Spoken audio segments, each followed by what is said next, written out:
I love you. Sure? একদম sure. তাহলে চলো বিয়া করে ফেলে।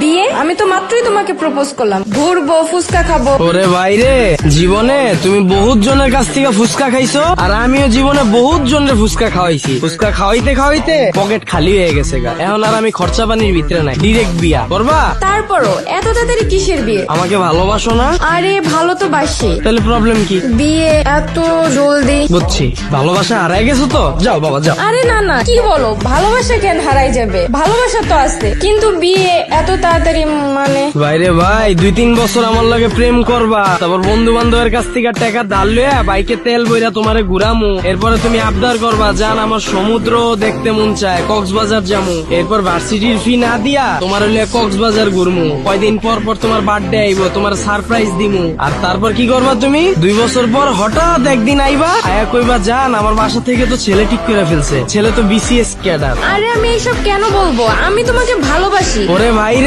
তুমি তো আমারে ভালোবাসো আর সারা জীবন ভালোবাসা যাবা, কিন্তু সমস্যা তো আমার মধ্যে। 2 বছর পর যখন আমি ছোটখাটো জব করব, তখন ওইটা দিয়ে তোমার পোষাবে না। তোমার বাসা থেকে তোমারে বলবে বিসিএস ক্যাডারের ছেলে ঠিক করছি, তুমি এই আমারে বুঝাবা জান ছেলে তো বিসিএস ক্যাডার। আমি তোমাকে কোন মুখে আমার ফ্যামিলির কাছে নিয়ে যাব? তুমি আমার থেকে অনেক সুন্দর মেয়ে পাবা, অনেক ভালো মেয়ে পাবা, এভাবে বুঝে সোজা হাঁটা দিবা। আরে কি যে বলো তুমি এইসব? আমি এইসব কেন করব? আর এত তাড়াতাড়ি বিয়ে ব্যাপারটা কেমন না? আমাকে ভালোবাসো না? ভালোবাসি তো। তাহলে প্রবলেম কি?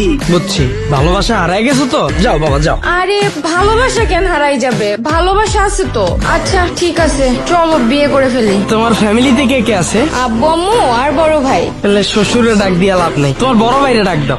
বড় ভাইকে ডাকবো মানে? বড় ভাইকে কিসের জন্য লাগবে? আর উনি এসে কি করবে? আরে বিয়ে করব, সাক্ষী লাগবে না?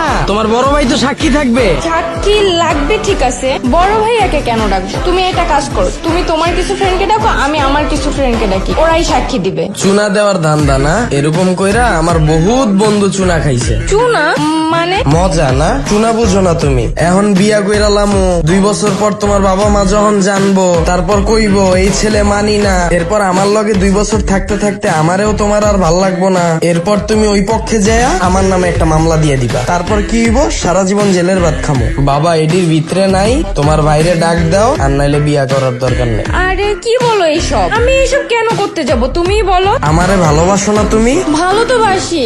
তোমার বাইরে ডাক দাও। ভাই বুঝছি, ভালোবাসা হারাই গেছো তো। ভাই যাও, ভাই যাও। আরে ধুর, ভালোবাসা কেন হারাই যাবে? ভালোবাসা তো ঠিকই আছে, না দিলে হয় না।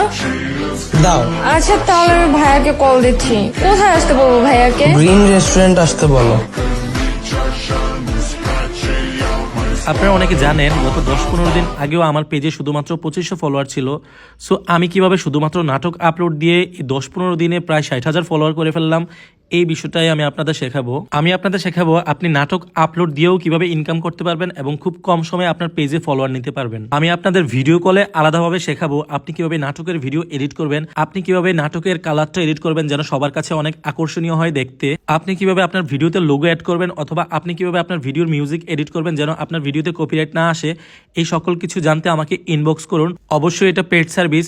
আমি যখন আপনাদেরকে সময় দেব, আপনাদেরও উচিত আমার সেই সময়ের মূল্য দেয়া। ধন্যবাদ।